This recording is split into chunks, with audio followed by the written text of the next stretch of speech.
Hello friends, welcome to today சமையல். இன்னைக்கு நம்ம டுடே சமையலில் இந்த கோடை காலத்துக்கு ஏற்றவாறு எல்லாருக்குமே ரொம்ப ரொம்ப பிடிச்சமான 4 விதமான மில்க் ஷேக் ரொம்ப எளிமையாக சுவையாக ரொம்ப சுலபமாக எப்படி செய்யலான்னு தான் பார்க்க போகிறோம். இதை இப்போ எப்படி செய்யலான்னு பார்க்க ஆரம்பிச்சிடலாம். நான் இன்னைக்கு முதல்ல ஓரியோ பிஸ்கெட்டை பயன்படுத்தி எப்படி ஓரியோ மில்க் ஷேக் ரெடி பண்ணலான்னு தான் சொல்ல போகிறேன். அதுக்கு நான் இன்னைக்கு சாக்லேட் ஓரியோ பிஸ்கெட் எடுத்திருக்கேன். ஒரு 6லேருந்து 7 பிஸ்கெட் போல் எடுத்துக்கோங்க. இதை இப்போ மிக்சி ஜாரில் உடச்சி விட்டுக்கலாம். இப்போ கூடவே 1 டீஸ்பூன் போல் சர்க்கரை, அதுக்கப்புறம் 2 டீஸ்பூன் போல் ஐஸ்கிரீம் சேர்க்குறேன். நான் இன்றைக்கி பட்டர்ஸ்காட்ச் தான் சேர்க்குறேன். உங்களுக்கு வேணும்னா வெண்ணிலா ஃப்ளேவர் அந்த மாதிரி கூட சேர்த்துக்கலாம். அடுத்ததாக 1 டீஸ்பூன் போல் சாக்லேட் சிரப் சேர்த்துக்கலாம். சாக்லேட் சிரப் உங்ககிட்ட இல்லைன்னா டைரி மில்கை டபுள் பாய்லர் மெத்தடில் உருக்கிட்டு சேர்த்துக்குங்க. அடுத்ததாக பால். நான் இன்றைக்கி பாலை காய்ச்சிட்டு ஆற வச்சுட்டு ஃப்ரிட்ஜில் நல்லா சில்லுன்னு எடுத்து வச்சுருக்கேன். எல்லா மில்க் ஷேக்குமே பால் நல்லா சில்லுன்னு பயன்படுத்தியிருக்கேன். எப்பயுமே பாலை சில்லுன்னு பயன்படுத்தணும்னா நல்லா உங்களுக்கு க்ரீமியாக கிடைக்கும். இப்போ இது கூட ஒரு 3/4 கிளாஸ் போல் பால் சேர்த்துக்கலாம். இப்போ கடைசியாக ஒரு 4 ஐஸ் கியூப் போல் சேர்த்துட்டு நம்ம இதை நல்லா அரைச்சிடலாம். அடுத்ததாக ஒரு கிளாஸில் சாக்லேட் சிரப்பால் நம்ம கொஞ்சம் டெக்கரேட் பண்ணிக்கலாம். இப்போ அரைச்சி வச்சுருக்க அந்த மில்க் ஷேக்கை இதில் ஊற்றிடலாம். இப்போ மேலே டெக்கரேஷனுக்காக ஒரே ஒரு ஓரியோ பிஸ்கெட்டை உடச்சி விட்டுக்கலாம். கூடவே கொஞ்சமாக பாதாம் முந்திரி பருப்பு துருகி வச்சுருக்கேன், அதையும் இது கூட சேர்த்துக்கலாம்.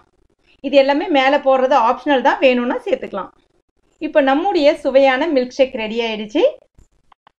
இது ரொம்ப செம்மையாக இருக்கும், ட்ரை பண்ணி பாருங்கள்.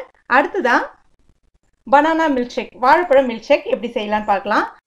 அதுக்கு நான் இன்னைக்கு ஒரு வாழைப்பழம் எடுத்திருக்கேன். தோலை உரிச்சிட்டு சின்னதாக கட் பண்ணிவிட்டு சேர்த்துக்கலாம். கொஞ்சமாக கடைசியாக மேலே கார்னிஷ்காக ஒரு பீஸ் எடுத்து வச்சிடலாம். அடுத்ததான் 1/2 டீஸ்பூன் போல் சர்க்கரை, ஒரு 4 ஐஸ் கியூபு, அதுக்கப்புறம் 1 டீஸ்பூன் போல் தேன் சேர்த்துக்கலாம். தேன் ஆப்ஷனல் தான், ஆனால் சேர்த்திங்கன்னா நல்ல சுவையாக இருக்கும். அதுக்கடுத்ததான் ஒரு 1/4 டீஸ்பூன் போல் ஏலக்காய் பொடி, அப்புறம் 1 கிளாஸ் அளவுக்கு பால் சேர்த்துக்கலாம். சேர்த்துட்டு இதை அரைச்சிக்கலாம். இப்போ இதை அரைச்சாச்சு, இதை நம்ம கிளாஸில் சேர்த்துடலாம். இப்போ கார்னிஷ்காக கட் பண்ணி வச்சுருக்க அந்த வாழைப்பழ துண்டி இந்த மேலே சேர்த்துட்டு கொஞ்சமாக முந்திரி பருப்பு அந்த பாதாம் பருப்பு மேலே தூவி விட்டோன்னா ரொம்ப அருமையான ஆரோக்கியமான வாழைப்பழம் மில்க் ஷேக் ரெடி ஆயிடுச்சு. இது குழந்தைங்களுக்கு கொடுக்கலாம், ரொம்ப நல்லது. அடுத்ததான் நம்ம ஒரு ஆப்பிள் மில்க் ஷேக் எப்படி செய்யலாம் தான் பார்க்க போகிறோம். நான் இன்றைக்கி ஒரு மீடியம் சைஸ் ஆப்பிள் எடுத்திருக்கேன். கழுவிட்டு மேலே இருக்கக்கூடிய தோலை நீக்கிட்டு சின்ன பீசஸாக கட் பண்ணி எடுத்துக்கலாம். கொஞ்சமாக கார்னிஷ்க்கு எடுத்து வச்சுட்டு மிச்சத்தை இதில் சேர்த்துடலாம். அடுத்ததாக 3/4 கிளாஸ் அளவுக்கு சில்லுன்னு இருக்கக்கூடிய பால், கொஞ்சம் முந்திரி பருப்பு, பாதாம் பருப்பு, கொஞ்சமாக ஏலக்காய் பொடி, 1/2 டீஸ்பூன் போல் சர்க்கரை, அதுக்கப்புறமா ஐஸ் கியூப் கொஞ்சம் சேர்த்துட்டு இதை நம்ம அரைச்சி எடுத்துக்கலாம். இப்போ இதை நம்ம ஒரு கிளாஸில் சேர்த்துடலாம். மேலே கார்னிஷ்காக வெட்டி வச்சுருக்க அந்த ஆப்பிள், கொஞ்சமாக பாதாம் முந்திரி பருப்பை தூவி விட்டுடலாம். இப்போ நம்முடைய ஆப்பிள் மில்க் ஷேக் ரொம்ப அருமையாக ரொம்ப ஆரோக்கியமாக ரெடி ஆகிடுச்சு.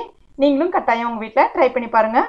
அதுக்கு அடுத்துதான் டெய்ரி மில்கை பயன்படுத்தி ஒரு சாக்லேட் மில்க் ஷேக் ரொம்ப சுவையாக எப்படி செய்யலான்னு தான் பார்க்க போகிறோம். நான் இன்றைக்கி இந்த டெய்ரி மில்க் தான் பயன்படுத்துகிறேன். நீங்கள் வேணும்னா டார்க் சாக்லேட்னு இருக்கும் இல்லையா, அதை கூட பயன்படுத்திக்கலாம். இல்லைனா இந்த மாதிரி கொக்கோ பவுடர்னே சொல்லிட்டு கடைகளில் விற்கும், அதை கூட நம்ம வாங்கி பயன்படுத்திக்கலாம். 1 டீஸ்பூன் போல் சேர்த்துக்கலாம். நான் இன்னைக்கு டைரி மில்க்கு கொஞ்சம் இலகுன மாதிரி எடுத்திருக்கேன். ரொம்ப ஃப்ரிட்ஜில் வச்சுட்டு உடனே பயன்படுத்தினோன்னா மிக்சியில் அடிப்படுறது ரொம்ப கஷ்டமாயிடும். கொஞ்சம் இலகுன மாதிரி பயன்படுத்தினீங்கன்னா பாலோட ஈஸியாக கரைஞ்சி உங்களுக்கு வந்துடும். இந்த சைஸில் ஒரு 3 துண்டு போல் எடுத்திருக்கேன். இப்போ இது கூட 2 டீஸ்பூன் போல் பட்டர்ஸ்காட்ச் ஐஸ்கிரீம் சேர்க்குறேன். வேணும்னா நீங்கள் சாக்லேட் ஐஸ்கிரீம் சேர்த்துக்கலாம், அதுவும் இன்னும் நல்லாயிருக்கும். இப்போ இது கூடவே 1 டீஸ்பூன் போல் சர்க்கரை, அதுக்கப்புறம் ஐஸ் கியூபு, இப்போ கடைசியாக சில்லுன்னு பால் அது கூட சேர்த்துட்டு ஒரு தடவை அரைச்சிக்கலாம். அடுத்ததாக ஒரு கிளாஸில் கொஞ்சமாக சாக்லேட் சிரப்பை ஊற்றி டெக்கரேட் பண்ணி வச்சுருக்கேன். இப்போ அரைச்சி வச்சுருக்க அந்த மில்க் ஷேக்கை இதில் நம்ம சேர்த்துடலாம். இப்போ கார்னிஷ்காக கொஞ்சமாக பாதாம் பருப்பு மேலே தூவிட்டு கொஞ்சமாக சாக்லேட் சிப்ஸும் தூவிக்கலாம். உங்ககிட்ட சாக்லேட் சிப்ஸ் இல்லைனா டைரி மில்கே உடச்சி விட்டுக்குங்க. இப்போ நம்முடைய சுவையான சாக்லேட் மில்க் ஷேக் ரொம்ப எளிமையாக ரெடி ஆகிடுச்சு. இது ரொம்ப சுவையாக இருக்கும். குழந்தைங்க விரும்பி சாப்பிடுவாங்க. அந்த அளவுக்கு அருமையாக இருக்கும். நீங்களும் உங்கள் வீட்டில் எல்லாருமே கட்டாயம் இந்த 4 மில்க் ஷேக்குமே ட்ரை பண்ணி பாருங்கள். ட்ரை பண்ணி பார்த்துட்டு எப்படி வந்துச்சுன்னு மறக்காமல் எனக்கு கமெண்ட் பண்ணுங்கள். இந்த வீடியோ பிடிச்சிருந்துச்சா லைக் பண்ணுங்கள், உங்கள் நண்பர்களுக்கும் ஷேர் பண்ணுங்கள். மேலும் இது போன்ற டேஸ்டி ரெசிபிகளுக்கு டுடே சமையல் இது வரைக்கும் நீங்கள் சப்ஸ்கிரைப் பண்ணாத நண்பர்களாக இருந்தால் உடனே சப்ஸ்கிரைப் பண்ணுங்கள். கூடவே மறக்காமல் அந்த பெல் நோட்டிஃபிகேஷன் சிம்பிளி ப்ரெஸ் பண்ணிங்க. தேங்க்யூ.